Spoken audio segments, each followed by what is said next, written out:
Welcome to Leaders and Learners. My name is Tanya McKenzie, and you can find me at the intersection of public relations and leadership. Join us as we talk to organizational leaders, elected officials, experts, authors, artists, and personalities, sharing their stories, talking about how they got to where they are and how they continue to learn and lead the way. So without further ado, let's get into it. Greetings, good people. Welcome to another episode of Leaders and Learners, where you all know that the best leaders are lifetime learners. We're going to learn a lot about an amazing producer today. I want to tell you about a movie that's coming out. Now, y'all know I don't get too excited about a lot, but if I have the opportunity to laugh, I'm all for it. We are going to talk about the new movie that's coming out May 10th. Yes, that is tomorrow.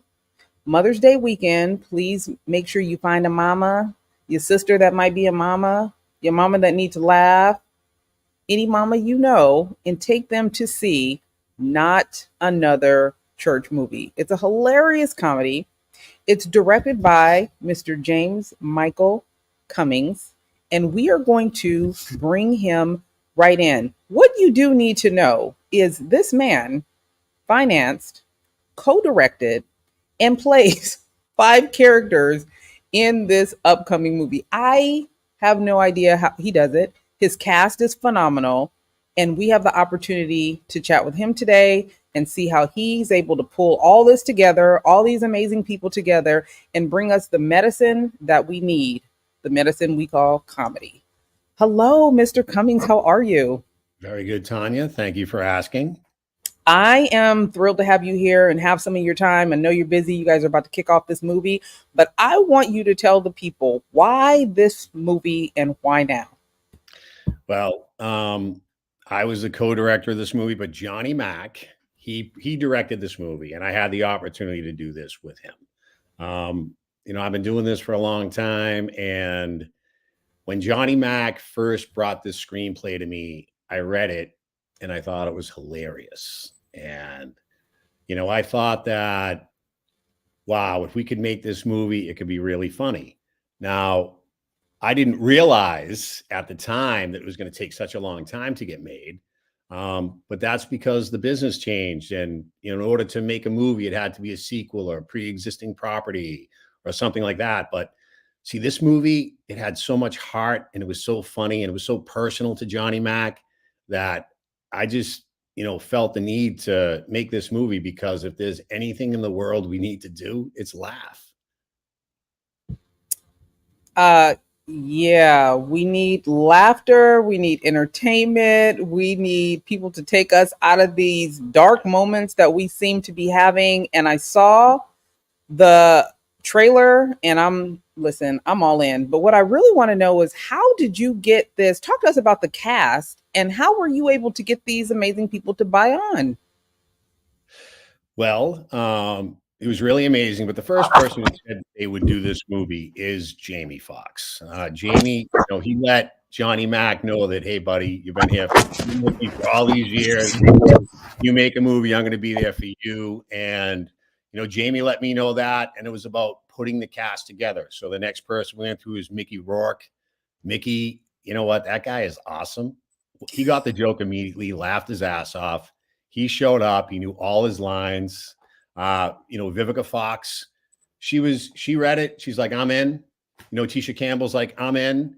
And right when those actors and actresses started bringing themselves to the picture, it was like, well, wait a minute. We got to find Taylor Pherry. Who is that? So we brought in Valerie McCaffrey, who is a superb producer and casting director. She read the script and she goes, Jimmy Cummings, it is Kevin Daniels. That's who you need to play Margie Mims and Taylor Pherry. And we sent the script to him. We made him an offer. And when he said yes, we had a start date. Now, you're not new to this. As they would say, you're true to this. You've been in this business for a long time. We happen to have an audience of people that may be struggling with how they can become successful in this industry. Talk to me about the early stages of your career and how you got to where you are now. Well, I started out as an actor, and what I remember, I had a great job working with General Electric Company. I made a lot of money, and for me to become an actor was not an opportunity for me because I lived in Boston, Massachusetts, and I had a heavy Boston accent. I had an acting teacher there. I was 19 years old. And she said to me, if you want to be an actor, you have to move to New York City. And, it's only 212 miles away, but it is a totally different place. And, I first got on the stage, and back then there were no cell phones, there was no internet. In order for you to get a job, you had to get a backstage, you had to go wait in line to do an audition, and you had to hope for the best.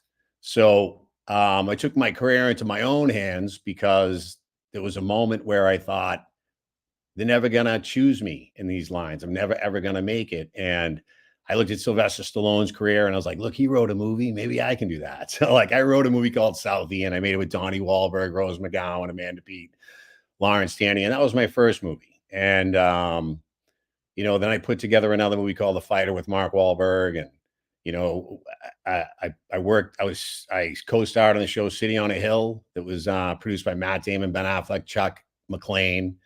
All that time working on all these things. And I looked at Johnny Mac's movie and I said, this movie's funny, man. Like, this is a funny movie. I never got a chance to really make a comedy, to make a funny movie. And when I would give it to people, they would say, why do you want to do this? I said, because it's hilarious, and eventually all of the things that I'd done in my past came to this moment. And this is what I want to say to you. If you want to be successful, you have to write down what it is you want. And you have to envision yourself getting it. You have to know that you have it. And then it all just kind of comes together for you.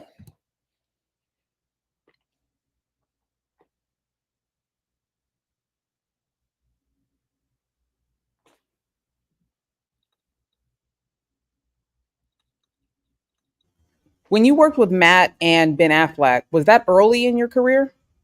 Actually, that was about 5 years ago. And Okay. that show was called City on a Hill. It's on Showtime. Chuck McLean is literally, like I said, I had starred in the movie Southie. I had met Matt Damon and Ben Affleck when they came to South Boston to actually shoot Good Will Hunting, because we had just finished our movie and they were just starting their movie. And but it's funny because we were in the editing room, so we shot before them. We were in the editing room, and by the time we finished our movie, they were on the stage at the Oscars accepting Oscars. Wow. That's how long it takes. That's the difference between an independent movie and a movie that's made by like Miramax or a company like that. What kind of impact did working with them and some of the others have on you taking this opportunity to be a producer and a co-director? Like, did you bring anything with you from those experiences? Absolutely. I think that the best experience I probably had was with, John Shea and Donnie Wahlberg and Dave McLaughlin, but really with Donnie Wahlberg, because the thing about him was he was in the music business. He was a music producer, and as you know, a song is a story, a song is a story. And the thing about Donnie was he understood how to tell a story, he knew how to do that. So when we actually made the movie Southie, like that was a screenplay. It was 120 pages or whatever. And that was the very first thing I'd ever written. And when it came time to shoot the movie, after we had shot for a couple of days, we were like, wow, this is a little overwritten. So we started working on the dialogue, and it was kind of learning as we go. And John Shea directed that movie, and we had a really tight crew on that. So by the time I started working with Chuck McLean and Ben Affleck and Matt Damon, by the time that situation came about, I was seasoned. So when we went into Boston to lock that down, that was like easy for me. Tell me about, and tell me if I'm pronouncing this wrong, Xavier Baird. Xavier Baird. He is awesome, man. He plays Calvin in this movie. Okay.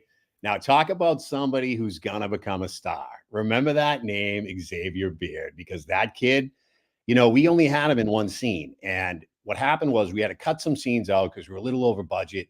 And after he acted, Johnny Mac came and he's like, Jimmy, we gotta put that scene in. We gotta spoof the Boys in the Hood. We gotta use Xavier. I said, you know what, Johnny Mac, you're right. So we went off to the side, we pulled out a pen, we wrote that scene down.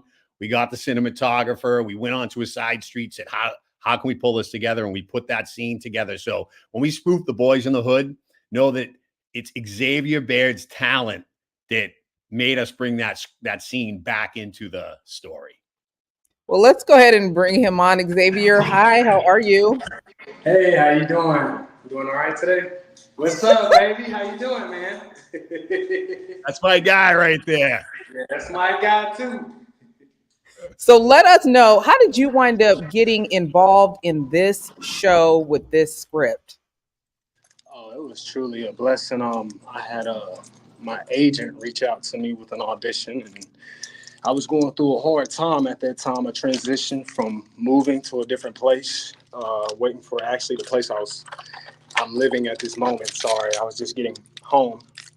But yeah, it was definitely a blessing because I had auditioned for it, and I had my little cousin Reed for the role, and thought I just did an okay job. I was waiting to hear back from everyone, and it was truly a blessing to be a part of this film because I eat, sleep, and breathe acting. So You are from North Carolina? yeah, born and raised in Asheville, North Carolina. So how did you wind up here? Like what? Talk to me about that. Johnny Mac and James Johnny took a Mac. I chance. keep hearing about Johnny. Johnny just got his hands in everything, huh? Yes, Johnny and James, they really liked me. They liked my tape. Like I said, I was going through a hard time. I was actually, like I said, I was leaving my apartment and I was trying to find a different place, and it just took a little bit of time. So I was couch surfing and going through a little rough time, and then I finally got a call back from them, and they gave me an interview, and they said they just wanted to talk to me, and it was just truly a blessing because this film just changed my life, and I'm just so thankful and honored for it. So, And I know you recently lost someone that was important to you. Can you talk to us about that and how it has played a role in your ability to be able to take on different characters and play this role? um, yeah, I lost my mom a few years ago, Sharon Beard. I actually lost her to the first show that I did, MacGyver, while I was on set. I just learned and had to go back out there and act, and so it was really dear to me. So I just put all my pain, my love, my passion, my tears into the craft of acting because I just love to do this. So that was a really big thing for me. It's actually her birthday today, and it's kind of crazy because Mm. the film got pushed back a little bit because they had some things they were working on, and it's just amazing how everything lined up at the perfect time and opportunity. And then the movie comes out, a preview tonight, and then officially tomorrow. So Well, let's say this for your mother, right? Just yesterday they decided they were going to premiere this movie tonight, right? yeah. Like on the 9th. So May 9th, it's premiering in all major cities. And Xavier, I got to tell you, this must be a birthday present for you and your mom because that just happened 2 days ago, buddy. Man, it's amazing just to man, this feeling is just it's amazing, man. My mom would be so proud, and my When family she are very proud. when she found out that you wanted to be in acting, is it something that you've always wanted to do, or is this something that started to become a passion later on in your life? And what was her thoughts about it? Later on in life, about 7 years ago, I had an ex-girlfriend of mine. She thought I was kind of funny. So she was like, why don't you try to model? I'm like, model? I don't know if I want to do that. I was playing college football at the time. And then yeah, I just got into acting and fell in love with it and just been grinding ever since then. So man, So when you first started, were you in North Carolina? Like there's acting opportunities in North Carolina? I'm just playing. look.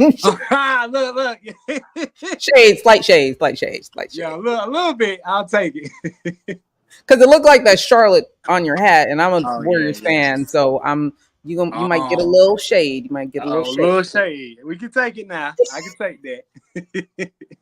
So, what kind of jobs were you doing in North Carolina, though, in acting and comedy? Have you been on a stage with a mic to make the people laugh? Like, what were you doing before you jumped on over here? Are you in California now? I'm guessing so, yeah. I come back and forth and then Okay. Atlanta, so kind of in that area. But I had started acting, got signed to a place called Screen Owners Talent, It was here in Asheville, North Carolina. So I had been auditioning for a while.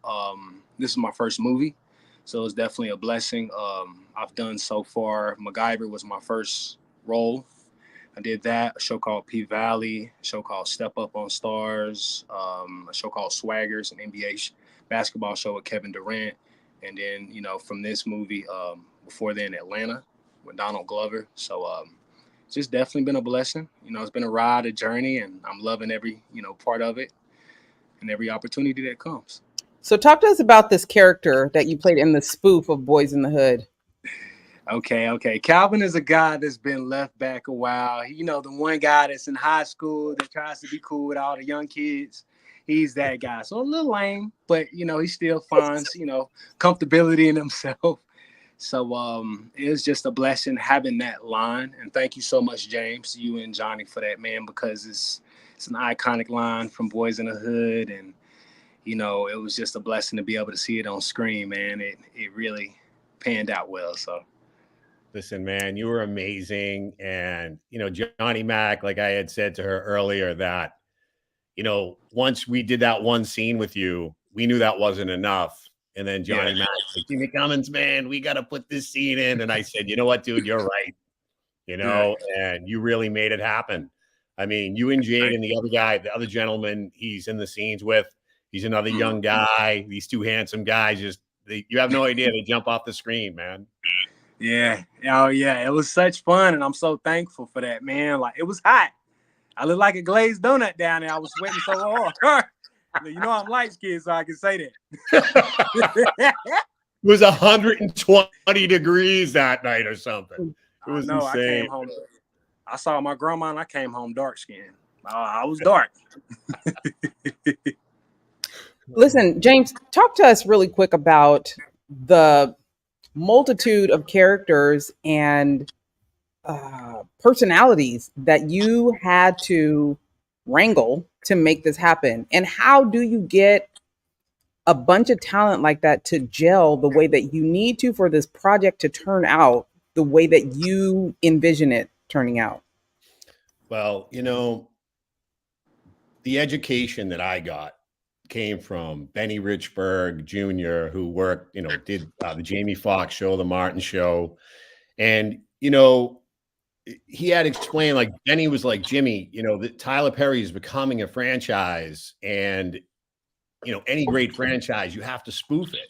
Like, so that's Benny telling me that. And then he had told me about the script. So then when I read it, and then when I met Johnny Mac, you got to understand what Johnny Mac's dedication was like. He showed up at my office every day for 4 years. Like, we would go out to lunch. We would laugh about these scenes. We would talk about who it is we're going to cast in this. And when he described, for instance, the character Calvin, right? He described who he wanted in this thing, right? And believe it or not, Xavier's the guy. Like, so that particular character, that had to work in order for this movie to work. But see, like, just talking about him with each character, when it comes to Jasmine Guy, I had worked with Jasmine Guy on a movie called Diamond Men. She had done that with Donnie Wahlberg. I ended up working on that movie with them. And I remembered her. And then, right, like, it was wild because when we talked about Miss Mildew, right, I said it to Johnny Mac. He just started laughing. Like, so it's like Benny Richburg educated me on what it is that it would take to make, like, a movie like this funny. And getting together with Johnny Mac and then taking our time and making sure we were casting the right people. So most times, once you get a star, like once you get, Jamie Foxx, and once you get Mickey Rourke and Vivica, like, all the stars want to come to it, right? But the thing is a movie like this, it's not just about the stars. You need the right people. And then when you think that way, the right people, they really are stars. And that's what Xavier is. And that's what everybody in this movie, you're going to notice each character is unique and has their own star quality. I love that. I had Vivica on not too long ago, and we talked a lot about the independent world, right? Talk to me about how you make an independent film work. What is that in you and your team and your crew to make an independent project do well?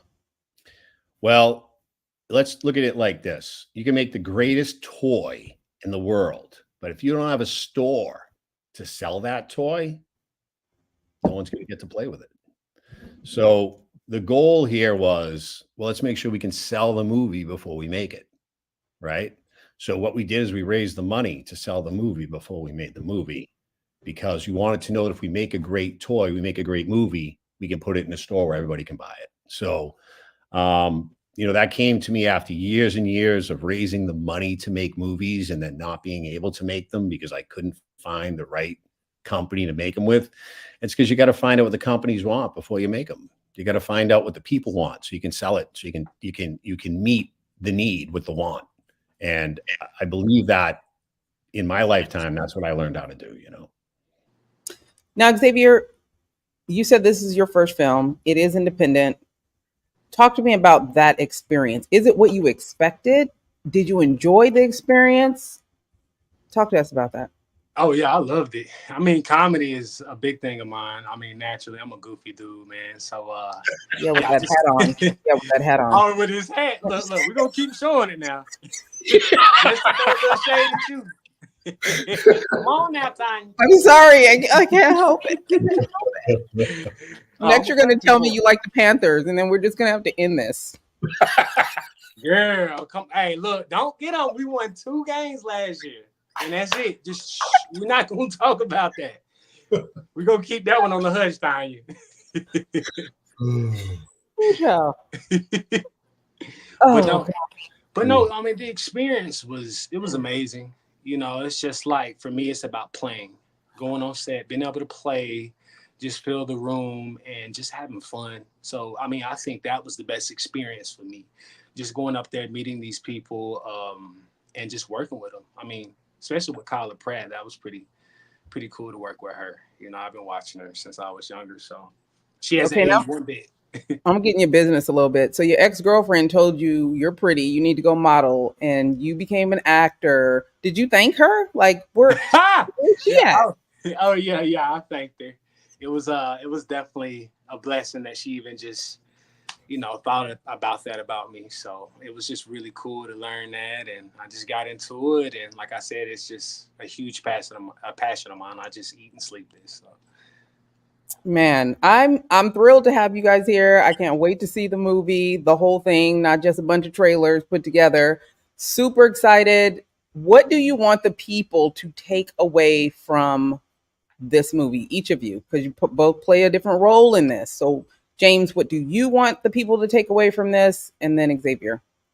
If you want to actually have a good time and you want to see what the people really think about, politics and all these other things, like you want to see what the laughs, tonight, there is a special screening in the major cities. We can see not another church movie, but otherwise, the movie opens May 10th, which is tomorrow. We want you to take your family. We want you to take your friends. We want you to have a good time. And we want you to laugh. And then we want you to post and tell us what you think about it. X. Okay. I just want people to get out and just enjoy the movie, like James was saying. Just get out there and just get a bunch of laughs, have a good time with your family, take your mother out. I mean, your kids, whatever you can do just to enjoy it and just take away from it, and just post, like he was just saying, post about it.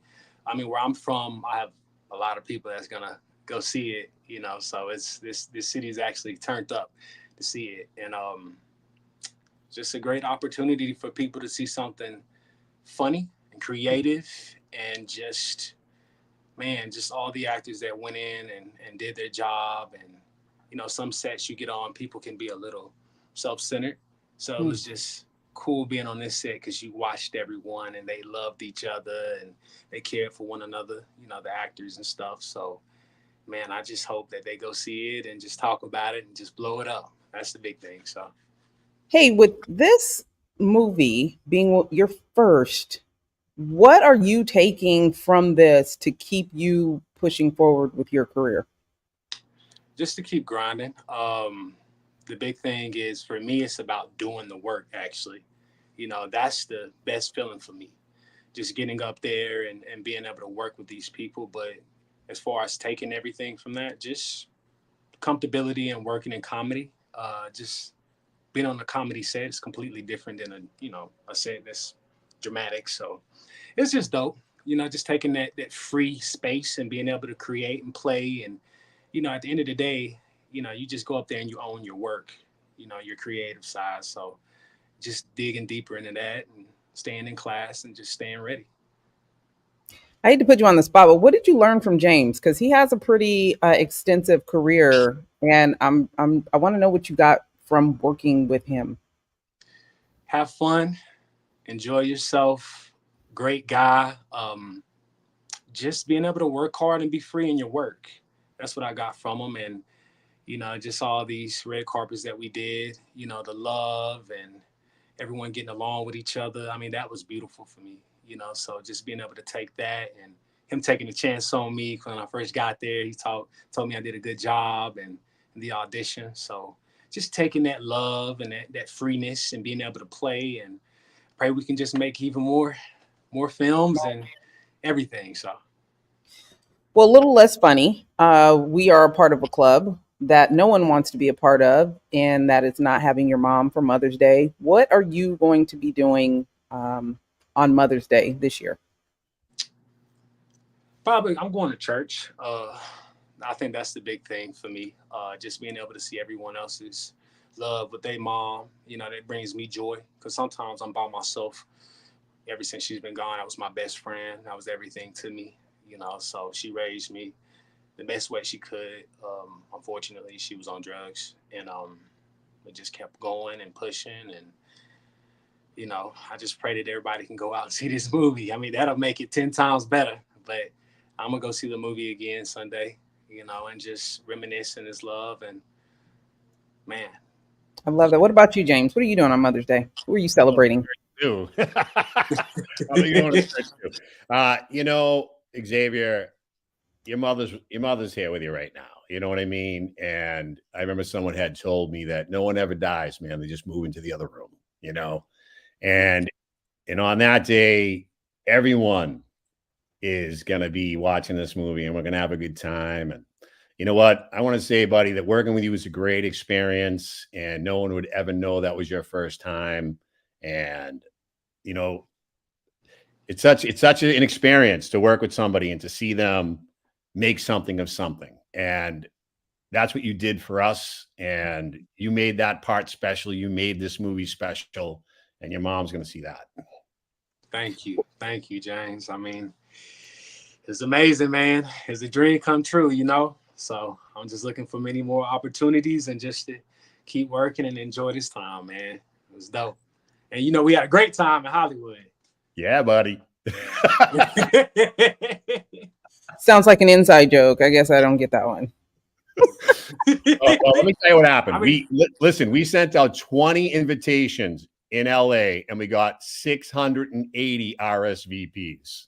Wow. So we passed out because we out to people who I can't about to invite our friends. We couldn't fit 350 seats. By the time we were done, it was 700. Oh, James, you keep going in and out, bud. Yeah. Well, listen, again, I want to thank you guys for taking the time to share your experience, to share more about the movie.